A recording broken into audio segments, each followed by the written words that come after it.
Mascot Towers owners try to recoup their losses. Let's have a look.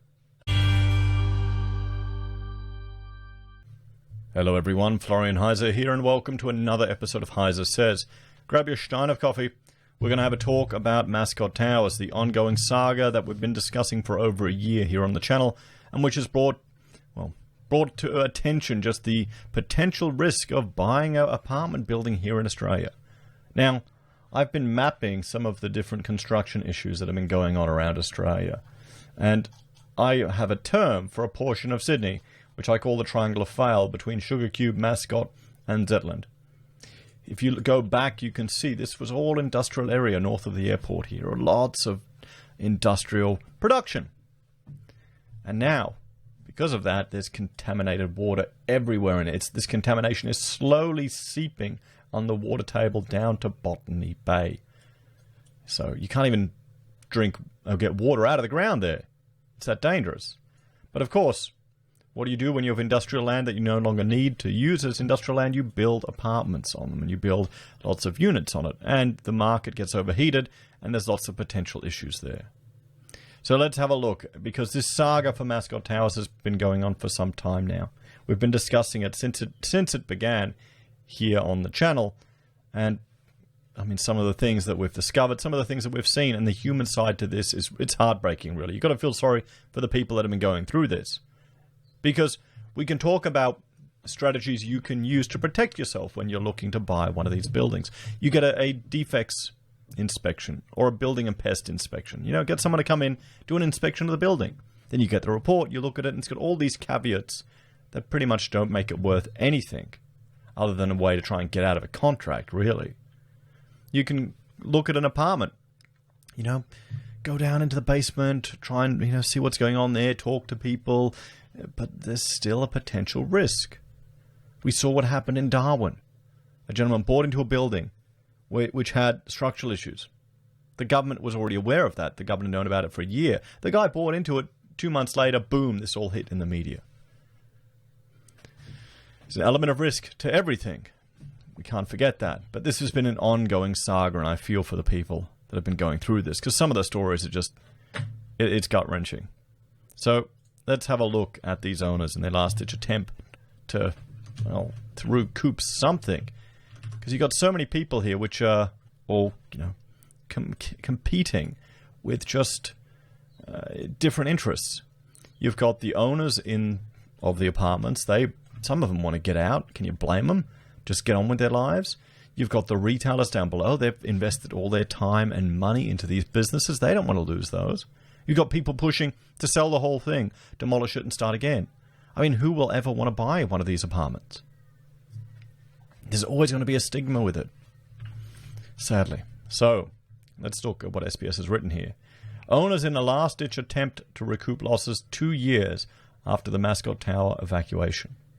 The Mascot Towers debacle, in which apartment owners were forced to evacuate the building, has led to a raft of legislative changes. Yet the 132 unit owners say they have been left forgotten. Now, many who were once silent have come forward ahead of a vote to decide their future as a last plea to the government. So they're asking for the government for help.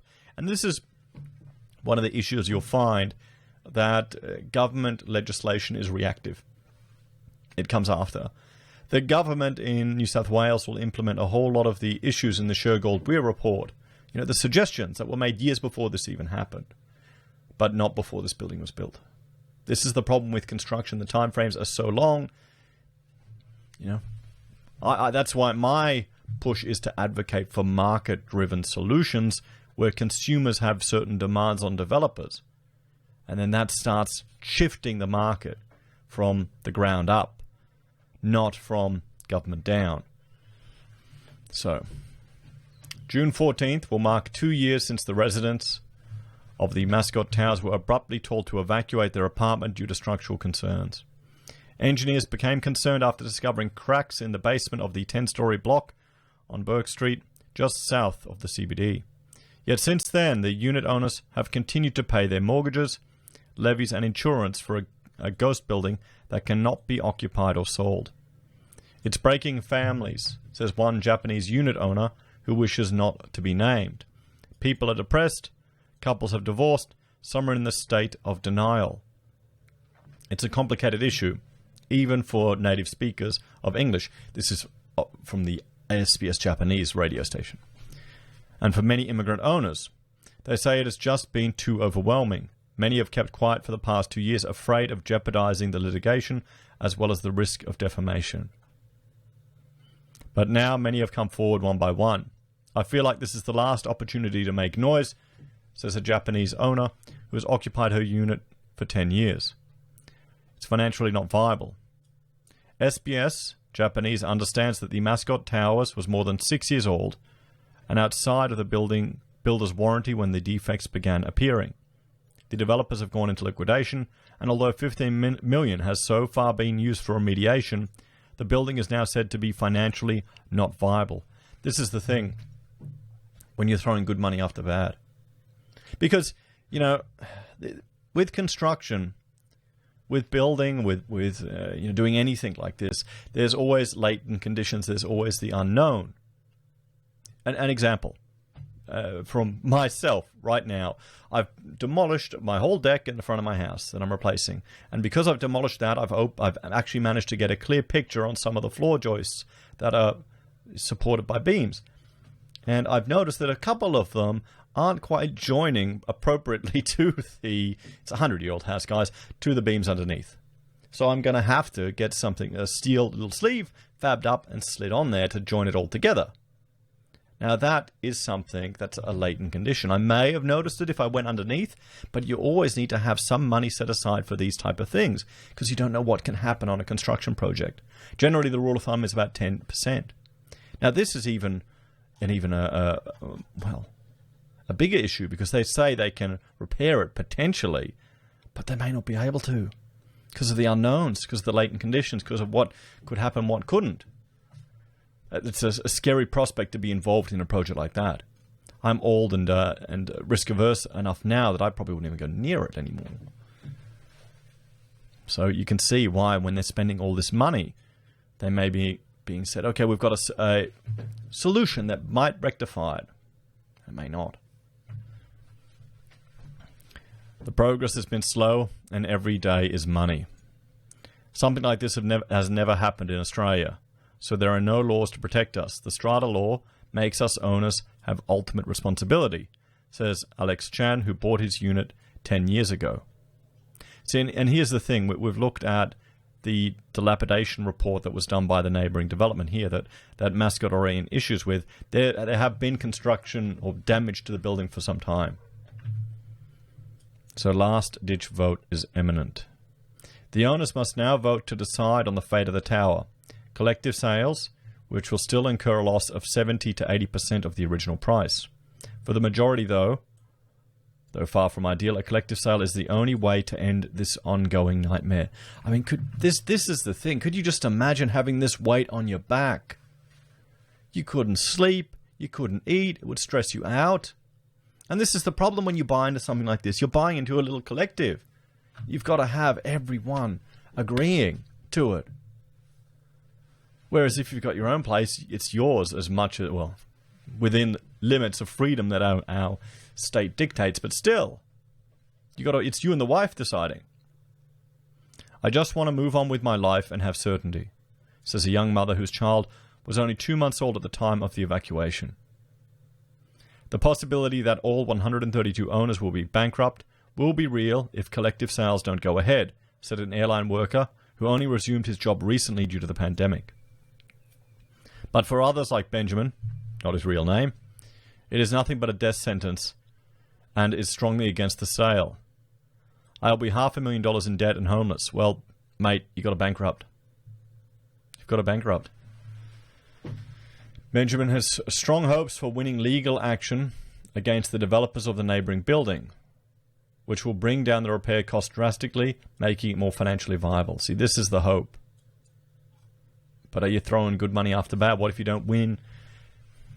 Here's the risk of even if you can beat the developers next door. What if they know they could have more time on their side? All they need to do is just string it out long enough to cause pain to you.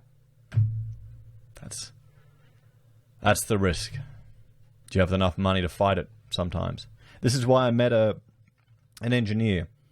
He had a business that they'd bought up from the previous owner. The younger engineers had come up, and they had him sign a non-competition clause. And the guy, went and played tennis, then got bored and started up the same practice again, pretty much, and just stole all the clients back. And he went to the lawyers. Look, we've bought him out. He signed this. The lawyers are going, sure, you can fight it, but how much money you want to spend on it?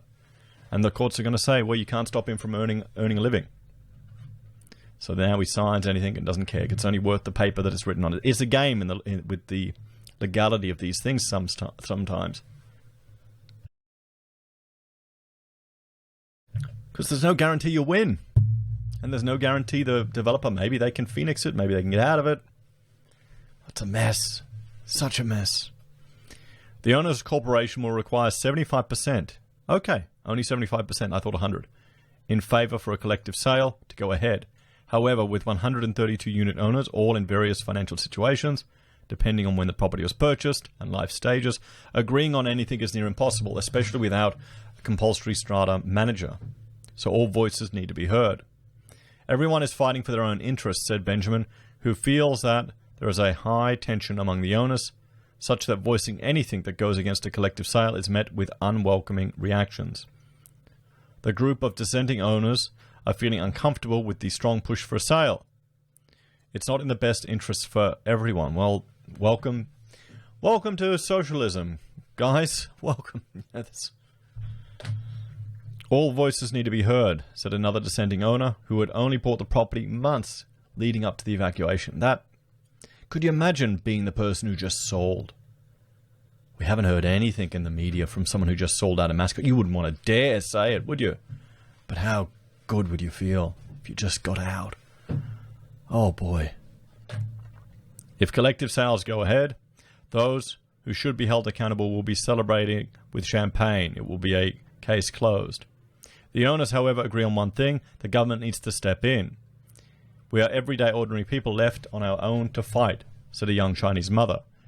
We didn't build it or certify it. The government needs to lead us. The government needs to lead us here, says the airline worker. So shake up the industry. The event has spurred the government to act, providing some confidence for prospective buyers. Really? Okay. Better late than never, I guess, but we'll see. Legislative changes, including the Residential Apartments Act 2020 and the Design and Building Practitioners Act 2020, as well as the appointment of David Chandler, OAM, as the New South Wales Building Commissioner. The Act, in short, provides the Commissioner with the power to stop dodgy construction. However, the Act covers buildings not yet completed, and those completed within 10 years of the order, making the Mascot Towers just 2 years short. The Commissioner declined to comment when approached by SBS Japanese, stating, "This is not a matter for me, it is in litigation." Mascot Towers has become a case study, said investor Jamie Lamb. The residents should not have to pay for the failures of government and the negligence of private developers and certifiers, David Shoebridge said. Well, sue them. You're going to have to, as the residents, you're going to have to take legal action against the builder. Oh, the builder's gone. Well, it's been 6 years, everyone. Those strong words by Gladys Berejiklian were nothing but just pretty words, referring to the Premier's comments at the time of the evacuation that the government would hold everyone to account, that this was the government's role. The New South Wales Premier had in fact announced reforms 4 months earlier, in February 2019, following a similar incident at Opal Towers at Sydney Olympic Park. The 36-storey apartment complex was evacuated on Christmas Eve after cracking started to appear in the building. It's like you're investing everything on COVID vaccines and leaving those infected to die. What the hell is this? A young mother said in tears. Okay, she's obviously very emotional. The residents should not have to pay for the failures of government and the negligence of private developers and certifiers, losing hundreds of thousands of dollars while the developer face no sanction or legal requirement to fix their shoddy construction, says New South Wales Green MP Dave Shoebridge.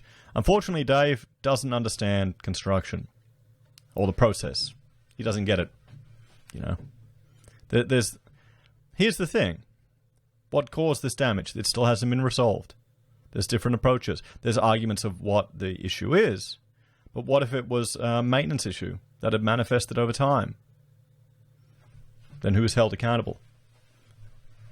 I've seen it happen on buildings. A little leak, a little water can get in, and that can cause issues, guys. And sometimes it's just maintenance. This is one of the issues that I had with a client. I was engaged for a hospital extension. It was the design and construct project. We were working directly for the builder.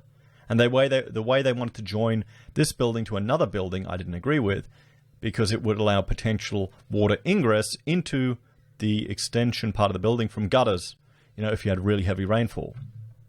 And they said, no, we're detailing, we're just doing it like this. Change your drawings. What do you think happened to that client? How much work do you think I'm getting from them now? Because I dared to disagree with them. And we'll discuss that in the D&C portion of this video. So, this is a legacy of decades of Labour and Liberal government allowing developers to write the rules for building and construction in New South Wales. I firmly believe there is an obligation on the state to step in and assist, and that includes direct financial assistance and bringing others around the table so that residents don't bear all the pain. None of this was their fault, Mr. Shoebridge said. So the accommodation package is approaching $7 million. For the past 18 months, the New South Wales government has provided residential accommodation assistance of up to $400 a night to help owner-occupiers and tenants with the cost of the emergency accommodation, said the Minister for Better Regulation and Innovation, Kevin Anderson. It's now approaching $7 million. He spoke to SBS Japan. That's a lot of money. However, $400 per night is for a 3-bedroom unit, which only covers a handful of owners, said the airline workers. For investors, they've seen 0 cents. Well, they're investors. That's the risk of it. This is the risk of it being investing. I mean, are we in such a... Have Australia become so... It's just the expectation that the government will always come to the rescue now? Hard-coded into this? When you make a bad investment? What's happening here? I mean, here's the thing, guys. The owners, okay, sure, they may not be at issue, but when you buy it, you've got to take legal action against the builder and the developer, and you've got to take legal action against the certifier. They wouldn't be complaining if the property's surged up in value and they've made a fortune.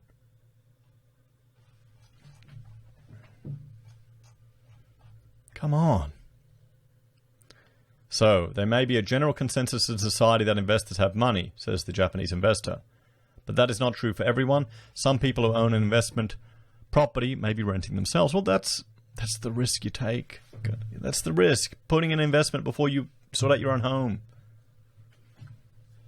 With no end to this, I'm just throwing my money into a bottomless pit, and it's extremely stressful. Yeah, I mean, this is just a nightmare for these people.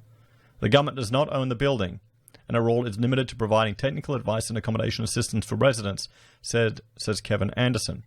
The decision about a possible sale of the building are a private matter for the owners' corporation, and we encourage them to not delay a decision any longer. According to Fair Trade New South Wales, the accommodation assistance must be repaid at a later time if they receive compensation from insurance or other means. Currently, the assistance is approved until the end of September 2021, and this is the image that you know it's always shown. That's years old, guys. That cracking is years old. You know. Watch my video going through the defects here, everyone. So how can future buyers protect themselves? Well, don't buy an apartment. Don't buy an apartment. So there are currently 1.1 million people living under strata schemes, and by 2040, it's expected that half the population of Greater Sydney will be living in strata-titled apartment towers, townhouses, and blocks of flats. So how can future buyers protect themselves from disasters like Mascot Towers? A practitioner of the New South Wales Bar, Patricia Lane, said although it will depend on how old the building is, looking at strata records will allow you to know what you're buying into and estimate the risk.